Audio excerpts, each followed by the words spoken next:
আসসালামু আলাইকুম, সবাইকে আমন্ত্রণ জানাচ্ছি আমার দেশ আজকের বিশ্বে। সঙ্গে আছে আমি হুমায়রা নাওচিন। শুরুতেই জানাবো সংবাদ শিরোনাম।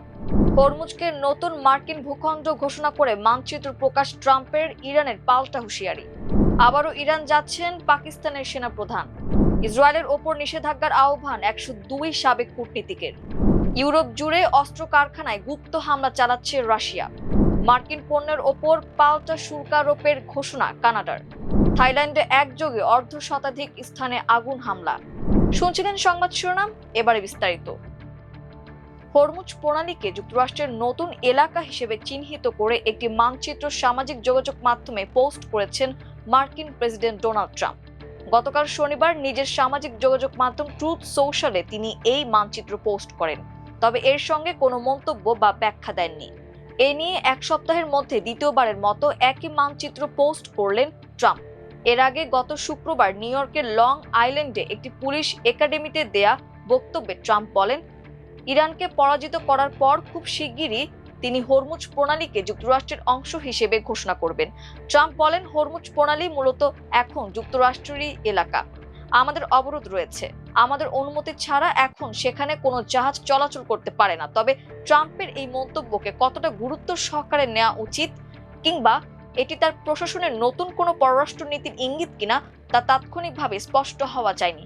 ট্রাম্পের এই বক্তব্যের পর সামাজিক যোগাযোগ মাধ্যম এক্সে তীব্র প্রতিক্রিয়া জানিয়েছেন ইরানের উপপররাষ্ট্রমন্ত্রী কাজেম ঘারিবাবাদি। তিনি বলেন, যুক্তরাষ্ট্রের কোনো হুমকি বা শক্তি প্রদর্শনে তেহরান ভীত হবে না। শুধু ইরানের কর্তৃত্বেই হরমুজ প্রণালী চালু হবে বা বন্ধ থাকবে।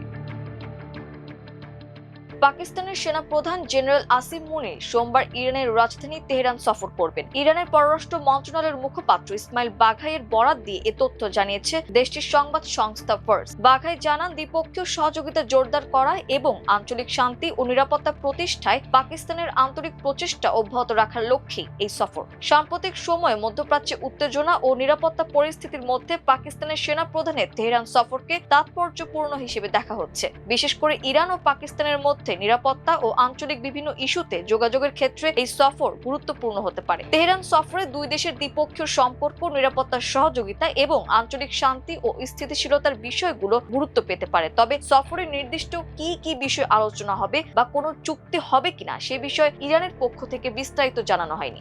ইরানের পররাষ্ট্র মন্ত্রণালয়ের মুখপাত্রের বক্তব্য অনুযায়ী পাকিস্তান আঞ্চলিক শান্তি ও নিরাপত্তা প্রতিষ্ঠায় যে ভূমিকা রাখার চেষ্টা করছে, তেহরান সেই উদ্যোগকে গুরুত্ব দিচ্ছে। এরই ধারাবাহিকতায় পাকিস্তানের সেনা প্রধানের তেহরান সফর দুই দেশের পারস্পরিক যোগাযোগ আরও বাড়ানোর একটি গুরুত্বপূর্ণ উদ্যোগ হিসেবে বিবেচিত হচ্ছে। ফ্রান্স ও যুক্তরাজ্যকে ইসরায়েলের বিরুদ্ধে যৌথভাবে নিষেধাজ্ঞা আরোপের আহ্বান জানিয়েছে দেশ দুটির 102 জন সাবেক কূটনীতিক। চিঠিতে বলা হয়, ফ্রান্স ও যুক্তরাজ্যকে অবশ্যই ফিলিস্তিনে আন্তর্জাতিক আইন সমুন্নত রাখতে একসঙ্গে পদক্ষেপ নিতে হবে। একই সঙ্গে ইসরায়েলি ও ফিলিস্তিনিদের জন্য সমান অধিকার নিশ্চিত করার উদ্যোগ নেওয়ার আহ্বান জানানো হয়েছে। সাবেক কূটনীতিকদের অভিযোগ, দখলকৃত ফিলিস্তিনি ভূখণ্ডে ইসরায়েলের বর্তমান নীতি দুই রাষ্ট্রভিত্তিক সমাধানের সম্ভাবনাকে স্থায়ীভাবে বিলীন করে দেওয়ার হুমকি তৈরি করেছে। চিঠিতে ফিলিস্তিনিদের বাড়িঘর ধ্বংস এবং ইসরায়েলি বসতি স্থাপনকারীদের সহিংসতাকে জাতিগত নিধনের অংশ হিসেবে উল্লেখ করা হয়। চিঠিতে আরো বলা হয়, বিশ্ব এখন আর ইসরায়েলকে সত্যিকারের গণতন্ত্র হিসেবে দেখছে না। চিঠিতে স্বাক্ষরকারীদের মধ্যে রয়েছেন জাতিসংঘে নিযুক্ত সাবেক ব্রিটিশ রাষ্ট্রদূত জেরেমি গ্রিনস্টক ও এমির জোন্স প্যারি এবং ফ্রান্সের সাবেক মধ্যপ্রাচ্য বিষয়ক পরিচালক ইভেস অবিন দাল্লা মেসুজিয়ের ও দনিশ বুশার। মধ্যপ্রাচ্য সহ বিভিন্ন অঞ্চলে তাদের দীর্ঘ কূটনৈতিক অভিজ্ঞতা রয়েছে। পশ্চিমা গোয়েন্দা সূত্রের বরাতে ব্রিটিশ সংবাদ মাধ্যম দ্য টেলিগ্রাফ জানিয়েছে, ইউরোপের বিভিন্ন দেশের অস্ত্র ও প্রতিরক্ষা সরঞ্জাম উৎপাদনকারী কারখানায় নতুন করে নাশকতামূলক হামলা চালাচ্ছে রাশিয়া। এসব হামলায় সরাসরি মস্কোর সম্পৃক্ততার প্রমাণ না রেখে স্থানীয় অপরাধী চক্রকে ব্যবহার করা হচ্ছে বলে দাবি করা হয়েছে।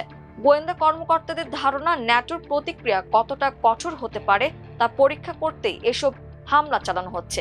হামলাগুলো এমনভাবে পরিকল্পনা করা হচ্ছে যাতে ন্যাটোর পারস্পরিক প্রতিরক্ষা চুক্তির 5 নম্বর ধারা কার্যকরের মতো পরিস্থিতি তৈরি না হয়। সম্প্রতি প্রতিবেশী এস্তোনিয়ায় একটি ড্রোন প্রস্তুতকারক প্রতিষ্ঠানে অগ্নিসংযোগের ঘটনায় লাটভিয়ার 3 নাগরিককে গ্রেফতার করা হয়েছে।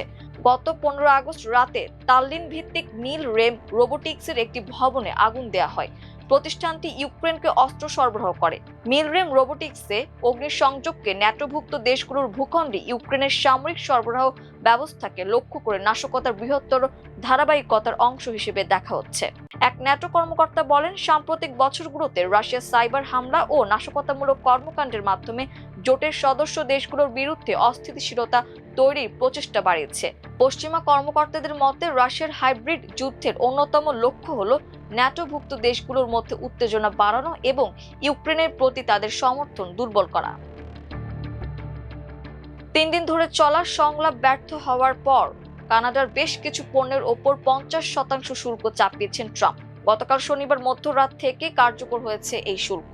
যুক্তরাষ্ট্রের প্রেসিডেন্ট ডোনাল্ড ট্রাম্প কানাডার সঙ্গে বাণিজ্য চুক্তি চূড়ান্ত করতে ওয়াশিংটন ডিসির স্থানীয় সময় শনিবার রাত 12টা পর্যন্ত সময়সীমা বেঁধে দিয়েছিলেন। এদিকে যুক্তরাষ্ট্রের আরোপ করা নতুন শুল্কের জবাবে পাল্টা শুল্ক আরোপের ঘোষণা দিয়েছে কানাডা। দেশটির প্রধানমন্ত্রী মার্ক কার্নি এ ঘোষণা দেন। শনিবার রাজধানী অটোয়ায় কার্নি বলেন, যুক্তরাষ্ট্রের ইস্পাত, দুগ্ধ ও ইলেকট্রনিক্স সহ বিভিন্ন পণ্যে নতুন শুল্ক বসানো হবে।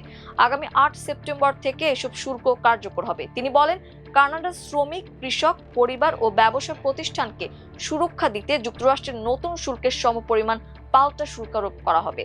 কার্নির ঘোষণার পর মার্কিন প্রেসিডেন্ট ডোনাল্ড ট্রাম্প সামাজিক যোগাযোগ মাধ্যম ট্রুথ সোশ্যালে কানাডার সমালোচনা করেন। তিনি অভিযোগ করেন, কানাডা দীর্ঘদিন ধরে মার্কিন কৃষকদের ওপর বিপুল পরিমাণ শুল্ক আরোপ করে আসছে। অস্থিতিশীল পরিস্থিতি সৃষ্টির উদ্দেশ্যে থাইল্যান্ডের সংঘাত কবলিত দক্ষিণাঞ্চলে একযোগে 50টিরও বেশি স্থানে অগ্নিসংযোগ এবং ককটেল হামলার ঘটনা ঘটেছে। সরকারি বেসরকারি স্থাপনা লক্ষ্য করে এসব অগ্নিসংযোগ করা হয়েছে বলে রোববার দেশটির সামরিক বাহিনী জানিয়েছে। থাইল্যান্ডের দক্ষিণাঞ্চলে সমন্বিত অগ্নিসংযোগের ঘটনায় অন্তত 2 জন আহত হয়েছেন। দুর্বৃত্তরা দেশটির স্থানীয় সরকারি ভবন, দোকান এবং একটি চুরি করা গাড়ি সহ একাধিক স্থানে আগুন ধরিয়ে দিয়েছেন। থাইল্যান্ডের সামরিক বাহিনীর অভ্যন্তরীণ নিরাপত্তা বিভাগের এক বিবৃতিতে বলা হয়েছে, দেশটির দক্ষিণাঞ্চলের সীমান্তবর্তী প্রদেশগুলোতে শনিবার স্থানীয় সময় রাত 8টা থেকে মধ্যরাতের মধ্যে এসব অগ্নিসংযোগের ঘটনা ঘটে। বেশিরভাগ হামলার খবর পাওয়া গেছে নারাথিওয়াত প্রদেশ থেকে। এছাড়া পার্শ্ববর্তী ইয়ালা ও পাত্তানি এলাকাতেও বেশ কিছু অগ্নিসংযোগের ঘটনা ঘটেছে। দেশটির সংবাদ মাধ্যম ব্যাংকক পোস্ট বলেছে, নারাথিওয়াত প্রদেশের মুয়াং জেলায় বোমা বিস্ফোরণে 2 নারী আহত হয়েছেন। একযোগে এসব অগ্নিসংযোগের ঘটনায় এখন পর্যন্ত কোনো গোষ্ঠী দায় স্বীকার করেনি।